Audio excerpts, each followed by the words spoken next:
일본에서는 내일 14일과 모레 15일 이틀간 한국의 수능 시험과 같은 대학 입시 공통 시험을 치르는 날입니다. 지원 대학으로 이동하고 숙식을 하는데 이 와중에 인터넷에서 축제의 날이라며 마음껏 여고생을 성추행해도 된다는 글도 쏟아졌습니다. 황당무계한 이런 글이 인터넷에 계속 올라오면서 경찰이 총 비상이 걸렸습니다.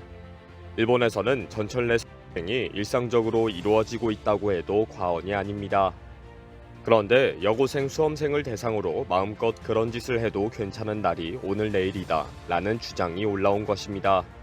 벌집 쑤신 것처럼 경찰이 난리가 났습니다. 최근 SNS에서 칭을 할 수 있는 절호의 찬스데이라는 제목으로 을 부추기는 글이 계속 올라오고 있습니다. 어제부터 이런 상황에 대한 토론을 하는 방송이 많은데 전문가들은 평범한 사람들이 칭으로 돌변하는 상황이라고 지적합니다. 축제를 즐기는 사람들이 대부분 평범한 일본인들이고 일반인이기 때문입니다. 날마다 오는 것이 아니라 1년에 딱 한 번 오는 치안 축제를 즐기는 일본인들이 대부분입니다. 결국 축제를 즐기자는 사회 분위기와 오늘은 피해를 당해도 어쩔 수 없다 라는 인식이 문제라고 지적합니다. 일본 경시청은 수험생을 지키기 위한 방지 캠페인을 전국의 주요 역에서 실시했습니다. 어제부터 사복 및 제복 경찰관을 배치하고 순찰하는 대책을 강화하고 있습니다. 철도 각 사에서도 독자적으로 대책을 강화하고 있습니다. 오사카부 경전철은 경찰대와 제휴해서 순찰을 하고 한신전철 등은 을 보면 바로 신고해달라는 방송을 역 구내에 계속하기로 했습니다. 억제활동센터 등 시민단체들도 대거 활동에 나서서 그런 행위를 보면 제발 신고를 해달라고 호소하고 있습니다. 수험생들에게도 고함을 치고 바로 주변에게 도움을 요청하라고 부탁하고 있습니다. 그러나 실제 수험생들은 신고하기가 쉽지 않습니다. 시간을 절대 지체할 수가 없기 때문입니다. 시간을 만나고 피해를 당해도 오늘은 어쩔 수 없다고 넘기는 경우가 대부분입니다. SNS에서는 축제 해시태그가 늘어나면서 즐기자는 선동이 늘어나고 있습니다. 내일은 여고생에게 해코지해도 통보되지 않는 날이다. 대학 입시 공통시험일은 축제의 날이다 라는 글이 증가하고 있습니다. 여고 수험생을 대상으로 저질러도 그 여학생은 신고하거나 항의하지 않고 그냥 간다는 주장입니다. 공통시험은 시험이 시작된 후 20분 이상 지각하면 입실이 인정되지 않기 때문에 수험생은 뛰어가기 바쁘다는 이유 때문입니다. 인터넷에서는 여고생들은 울면서 뛰어간다. 마음 놓고 해도 괜찮다. 경찰이 없는 곳은 마음을 놓아도 된다. 을 해도 되는 축제일이다.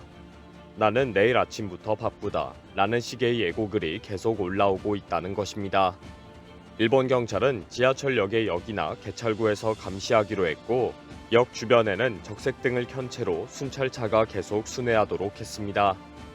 일본인들은 준비하고 있는 놈들을 체포해라 라며 분노하고 있습니다. 댓글에서 축제를 준비하고 있는 놈을 찾았다. 절대 용서할 수 없다. 내일은 체포축제일이 되었으면 좋겠다. 부모가 꼭 따라가라. 내일은 남자들이 전부 여고생 복장을 하고 나가자. 때려잡으면 된다. 여고생이 틈을 보이지 않으면 된다는 미친 친구도 여기에 있다. 일단 경찰도 트위터에 경고문을 올리고 있습니다. 전철 내 주의라는 제목으로 여성 전용 차량을 이용해라. 혼잡한 객차는 타지 말아라. 부자연스럽게 누군가 가까이 오면 다른 객차로 이동해라. 만약 피해를 당하면 고함을 쳐서 도움을 요청해라. 라고 당부했습니다. 관련 기사에는 제발 내일 축제하지 말아라. 라고 호소하는 댓글이 쏟아지고 있습니다. 예고한 놈들을 모두 미리 체포하면 좋겠다. 경찰은 모두 사복을 입고 전철을 타라. 수험생 전용 객차를 만들자. 일본의 전철 내 치안은 보통 문제가 아닌 것은 사실입니다. 일본에는 치안을 억제하는 캔 배지가 있습니다. 딸이 등하교를 하면서 매일같이 피해를 당하는 모습을 본 어머니가 만든 것입니다. 처음에는 종이로 만들어서 가방에 붙였는데 의외로 치안이 접근하지 못했다고 합니다. 여기에 용기를 낸 어머니는 그동안 후원을 받아서 여러 종류의 배지를 만들어서 무료 나눔하고 있습니다. 배지에는 치안 거절, 치안 범죄이다, 당장 스톱 같은 글들이 디자인되어 있습니다. 실제 확인한 결과 대상자를 두리번거리면서 찾다가 가까이 왔는데 배지가 있으면 뒤로 물러난다 라고 합니다. 은연중에 이 여학생은 저항하지 않을 것이다 라는 마음을 내심 생각하고 있다는 것입니다. 그러다가 가까이 갔는데 는 범죄이다 라고 적혀있는 배지를 보면 이 아이는 강력하게 항의하겠구나 하고 겁을 먹는다는 것입니다. 실제 이 배지를 착용한 많은 여학생들이 정말 효과가 있다는 반응을 보이고 있다고 밝혔습니다. 또 일본에는 지도 앱도 있습니다. 전철 내에 수상한 사람이 있다는 정보를 실시간으로 공유하는 것입니다. 앱은 부자연스러운 접촉을 시도하는 정보를 서로 공유하는 시스템입니다. 딱 추행을 하지 않더라도 뭔가 모르게 어색하게 접근하는 수상한 사람이 있다면 앱을 통해서 정보를 공유해서 미리 조심하자는 취지입니다. 이 앱은 실제 많은 사람이 이용하면서 일지도 모른다는 유용한 정보가 실시간으로 올라오고 있습니다. 이제 이 앱은 사용자가 늘어나면서 방화범일 수도 있다, 칼날 소지일 수도 있다 등의 3개 카테고리가 더 늘어났습니다. 조금이라도 수상하면 앱에 바로 등록해서 다른 사람의 피해를 사전에 미리 방지해주는 착한 행동을 하자는 것입니다.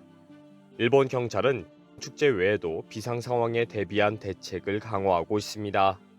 작년에는 도쿄 대학에서 충격적인 사건이 발생했었기 때문입니다. 공부가 잘 안 되어서 죽고 싶다던 남자 고등학생이 묻지마 범죄를 저지른 것입니다. 시험이 시작하는 아침 8시 30분 도쿄 대학 시험장에서 남자 고등학생 한 명이 갑자기 70대 남성, 남고생, 여고생 총 3명을 가로 찌르는 사건이 발생했습니다. 현장에서 17세 남자 학생을 두 현행범으로 체포했습니다. 나고야시의 사립고등학교 2학년으로 수험생도 아니고 피해자와 일면식도 없다고 합니다. 범인은 그냥 도쿄 대학 앞을 걸어가던 3명을 대상으로 했다. 공부가 잘 안 되어서 사건을 일으키고 죽으려고 생각했다 라고 말했습니다. 체포된 고등학생은 범행 전에 이미 지하철역 구내에 불을 질렀다고 진술했습니다. 현장으로 오기 전 지하철에서 내리면서 개찰구 부근에 폭죽으로 불을 지르는 것이 확인되었습니다. 일본 경찰은 올해에도 이 사건을 모방한 범죄가 발생할 수 있다고 우려하고 있습니다. 일선 경찰들이 축제 방지로 전철역이나 골목을 순찰하는 데 많이 빠져나간 상황입니다. 15일까지 제발 아무런 사고가 일어나지 않기를 빌고 있습니다. 1년에 하루라고 그런 나쁜 생각을 하는 것이 일본다운 것 같고 1년에 하루인데 그거 하나 방지하는 방법을 못 찾고 매년 당하는 것도 일본답네요. 이해가 안 되는 섬나라 일본입니다. 이번 영상은 여기서 마치겠습니다. 시청해주셔서 감사합니다.